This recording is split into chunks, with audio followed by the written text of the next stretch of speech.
বলে বসে থাকবে আর ভাববে আমি তোমাকে রোজ রাজভোগ বানিয়ে খাওয়াবো? তা তো আর হয় না। যতটা না হয় তুমি তার থেকে বাড়িয়ে বাড়িয়ে কথা শোনাও মা আমাকে। সংসারটা যদি তোমাকে চালাতে হতো তখন বুঝতে কত ধানে কত চাল। তাহলে আমাকে কি করতে হবে শুনি? মানুষের ছেলের মতো কাজ কর। সেটা বলবে তো কি করে তোমাকে উদ্ধার করতে পারি। বাইরে যাও, লোকের ছেলেরা যেমন খেটে খুটে কাজকর্ম করে টাকা পয়সা রোজগার করে ঘরে এনে খাওয়া দাওয়া করছে, যেদিন তুমি পয়সা কামিয়ে আনবে সেদিন আমি তোমাকে রাজভোগই খাওয়াবো। তার আগে আশা করো না।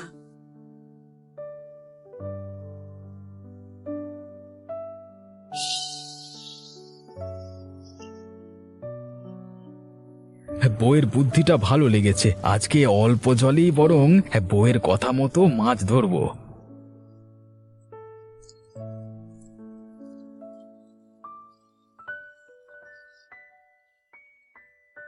আরে গোপালদা, পাগল হয়ে গেলে নাকি? এখানে কি করছো তুমি? এখানে আছি ভাই, ভালো। তা মাথা ঠিক আছে তো? হ্যাঁ, সবাই গভীর জলে মাছ ধরতে যায় আর তুমি কিনা এই হাঁটু জলে দাঁড়িয়ে দাঁড়িয়ে নাটক করছো। আজকাল নদী দেখে ভয় পেতে শুরু করলে নাকি?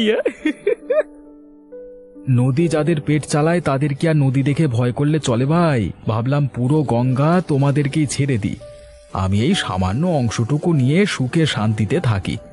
তোমরা যাও না দূরে, কেউ তো মানা করেনি, তবে আজকের দিনটা নয় ছেড়েই দিতে। কেন, আজকে কি হয়েছে কি? আজকে এই বৃষ্টি বাদলার মধ্যে গঙ্গার বেশি গভীরে না গেলেই ভালো।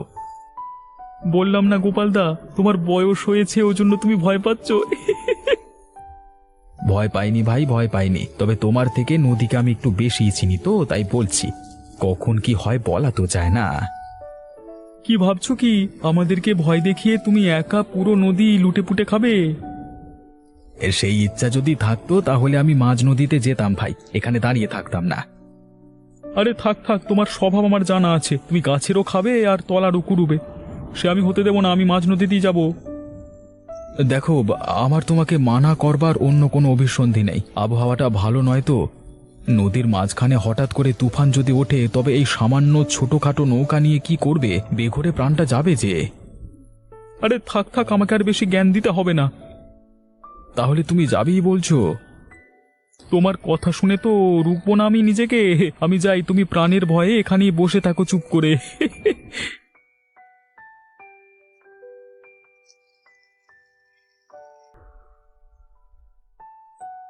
এই আমি যাচ্ছি তোমার ঘর থেকে, তুমি শান্তিতে থাকো, আমি না থাকলে বুঝবে মজাটা। ওরে আমার নবাব পুত্র রে, যা যা, কোথায় যাবি? আমারও দেখা আছে তোর মুরুদ।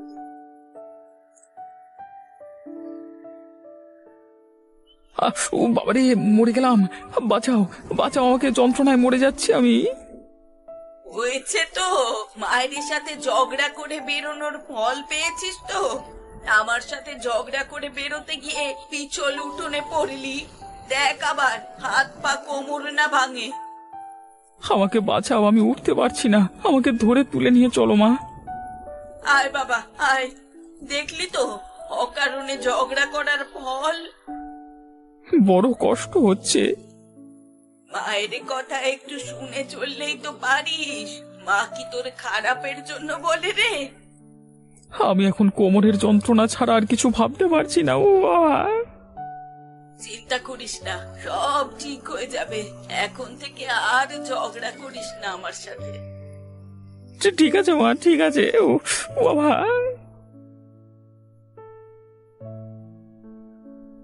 আরে চিংড়ি মাছ নিয়ে যাও, চিংড়ি মাছ নিয়ে যাও, বৃষ্টির দিনে চিংড়ি মাছ নিয়ে যাও, এমন টাটকা গঙ্গার চিংড়ি আর কোথাও পাবে না।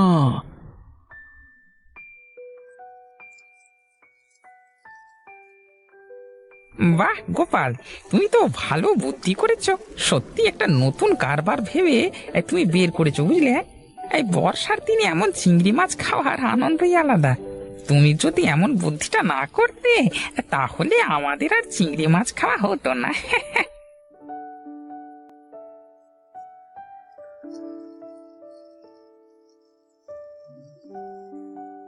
দাদা, দাদা একটা কাণ্ড হয়েছে।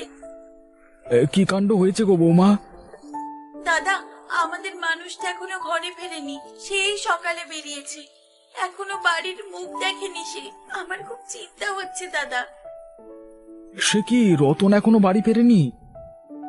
না, সে এই যে রোজগারের মতো সকালবেলা বের হলো, তেমনি আজ সকালেও মাছ ধরতে বেরোলো, কিন্তু এখনো ফেরেনি।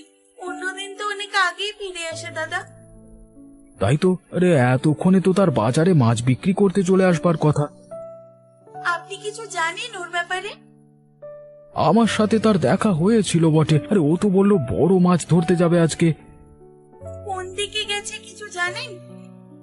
তা আমি ওকে কত করে মানা করলাম আজকে গভীর জলে না যেতে, তা শুনলো না। বড় মাছ ধরবার জন্য এই গভীর জলের দিকেই গেল বোধহয়। এবারে কি হবে দাদা? কোথায় খুঁজবো আমরা? সেটাই তো চিন্তা করছি, আমার বারণ সত্ত্বেও গিয়ে কিছু অঘটন ঘটালো নাকি। আপনি তো নদীর আটঘাট সব জানেন, ওর থেকেও ভালো করে জানেন।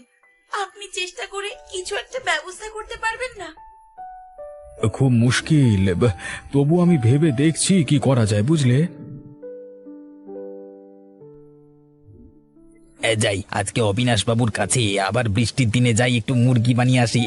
এভাবেই পকেট চলে যাবে আমার।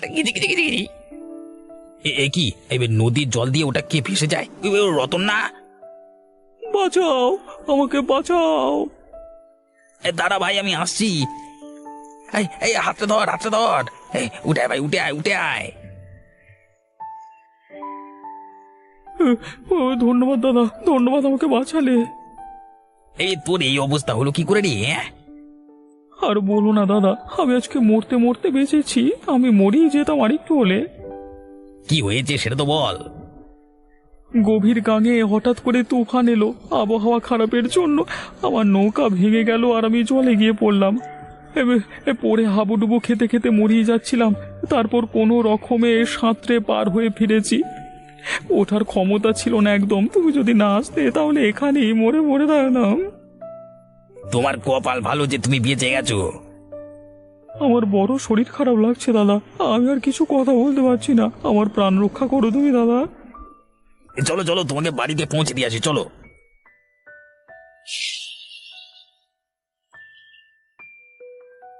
হায় ভগবান, কোন পাপে তুমি আমাকে এমন সাজা দিলে?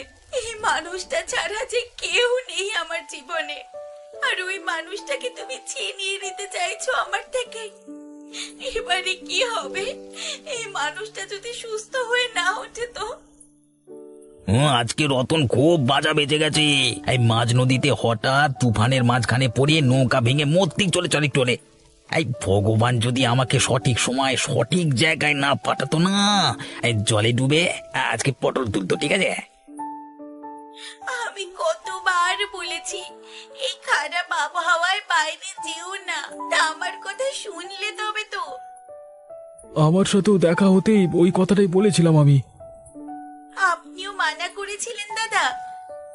তাহলে আর বলছি কি, আমি বললাম যে আজকে অল্প জলেই মাছ ধরো, না হলে মাছ না ধরে ফিরে যাও।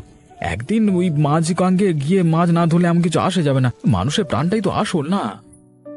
আমাদের মানুষটা বরাবরই জেদি, কারোর কথা শোনে না। আমি কত করে বোঝালাম আজকে নদীতে তুফান আসবার সম্ভাবনা রয়েছে, খারাপ কিছু হলে ওই ছোট ডিঙি নিয়ে বাঁচতে পারবো না। তা যা বলেছিলাম তাই হলো, দেখো না।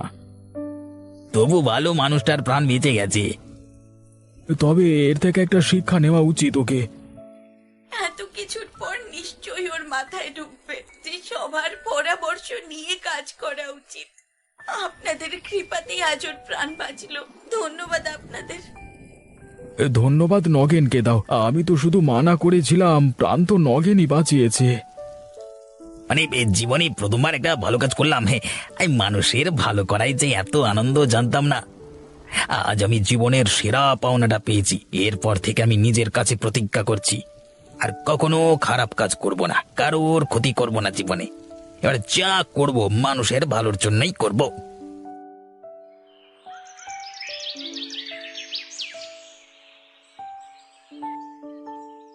এই বাবু আমাকে ডেকে পাঠিয়েছেন, কোনো কাজ ছিল? নগেন, তোমাকে আমি এতদিন যেভাবে চিনতাম আজকে সম্পূর্ণ অন্য এক নগেনকে দেখলাম। এই গোপাল নীলিমার থেকে আমি তোমার সাহসিকতা সম্বন্ধে শুনলাম, আমি বড় খুশি হয়েছি তোমার কাছে।